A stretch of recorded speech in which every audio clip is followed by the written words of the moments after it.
выходцы. Они как бы являются выходцами из земли, связаны с деревней, с родной деревней. И поэтому, как бы, каким бы городским жителем не был, все его корни все равно уходят в землю, как бы. И вот сейчас представляем вам один вечер из жизни деревни, от родной деревни.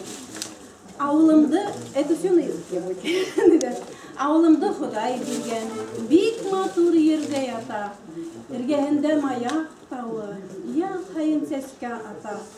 Текә каяның өстендә яңгыз карагай үтә. Ылыклы башын бәүелтеп, тирәнән елдәр итә. Карагай бик хокландыргыз, һоры һомгол буйкайы. Яшел бөдрә сәскәйләре кайда икән куйкайы.